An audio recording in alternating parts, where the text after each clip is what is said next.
Julian Lennon's childhood was quietly written into some of the most famous songs ever made. A drawing turned into a global hit. A melody meant to comfort him became an anthem. Then came a brief reconnection in the mid-1970s, followed by a sudden, violent ending on December 8, 1980. What came after stretched across years of legal battles, emotional distance, and unanswered questions. His life was never ordinary. It was shaped by fame, absence, and moments that didn't quite fit together. And for years, many believed one thing, that he blamed Yoko Ono for everything. But is that really the full story? Or just the version people wanted to believe? It all begins in Liverpool, April 8, 1963. Julian is born just as the Beatles are starting to rise. At that moment, his father isn't yet the global icon the world will soon worship. But within months, everything explodes. By 1964, Beatlemania takes over, and millions are watching. Yet behind that noise, something very different is happening at home. John Lennon's marriage to Cynthia is kept almost completely hidden. Fans don't know. The world doesn't see it. And that means Julian grows up in a strange kind of silence. But what does it do to a child? When the whole world knows your father, but barely knows you exist. Cynthia later described living in near isolation, moving from place to place, rarely appearing in public. It was like she had been erased from the story. Meanwhile, John is constantly away, touring, recording, living a life that belongs more to stadiums than to family. For Julian, early memories aren't built around a present father. They're built around distance. Photos, records, a voice that feels far away. And then, just as things are already fragile, something else enters the picture. In 1966, John meets Yoko Ono at an art exhibition in London. At first, it seems small, just another moment in a busy life. But by 1967, their connection deepens. John begins to change.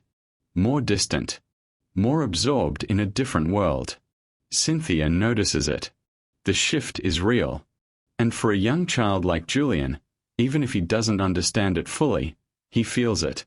So when the breaking point finally comes in 1968, it doesn't come out of nowhere. But what happens next still changes everything. Cynthia returns home one day and finds Yoko there. Within months, the marriage is over. The divorce is finalized later that year. Julian is just 5. The legal side is settled. Money, custody, arrangements. But none of that fixes what really matters. From that moment on, Julian grows up with his mother, far from the center of his father's world. Meanwhile, John's life moves in a completely different direction. A new relationship. A new family. A new son, Sean, born in 1975. And suddenly, the contrast becomes impossible to ignore. One child close. The other, not so much. But here's where things get even more complicated. Julian isn't entirely outside his father's world.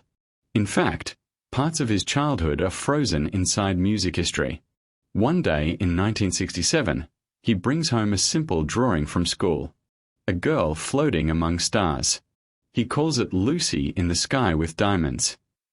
That phrase becomes the title of a song heard by millions. Think about that for a second. A child's imagination turned into a global phenomenon. But does that kind of connection mean anything? If the relationship itself is missing? Then comes another moment. 1968. Paul McCartney drives out to visit Julian after the divorce. On that drive, he starts writing a song to comfort him. It's first called Hey Jules. Later, it becomes Hey Jude. One of the biggest songs ever. The words are meant for a child going through heartbreak. Take a sad song and make it better. But here's the question. Did it actually make anything better? Because in real life, things don't resolve like songs do. Julian continues to grow up mostly without his father. Visits are rare. Contact is inconsistent. Meanwhile, John is speaking to the world about love and peace. And that contrast doesn't go unnoticed. Years later, Julian would talk about it openly, the gap between what his father said publicly and what he lived privately. So how do you make sense of that as a son?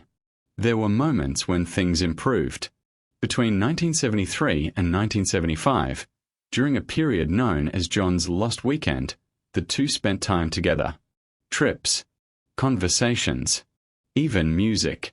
For a while, it felt normal, real. John even bought him instruments. But just as quickly as it came, it faded again.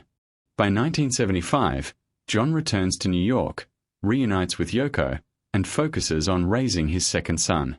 And that's when the reality becomes clear. The father Julian wanted, existed, just not for him. So what does that do to a relationship over time? By 1980, there are signs things might change. John releases new music. There are hints of reconnect ion. Maybe even a chance to rebuild. But then, on December 8th, everything stops.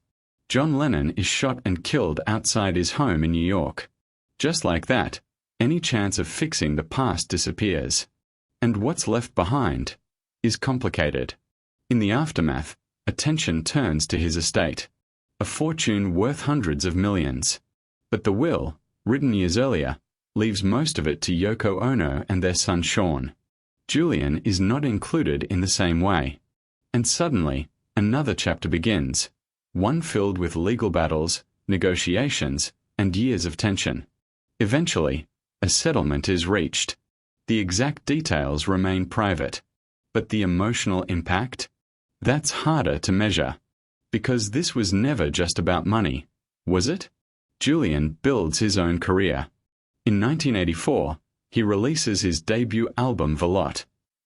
It's successful, critically praised. But there's a catch. Everywhere he goes, he's compared to his father. His voice, his style, his presence. It follows him constantly. So even as he tries to create his own identity, he's always tied to someone else's legacy. And that brings us back to the question people keep asking. Did Julian Lennon hate Yoko Ono? The answer isn't that simple.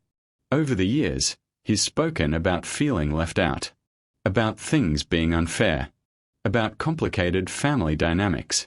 Yoko was part of that story, yes, but she wasn't the whole story. As time passed, his perspective began to shift.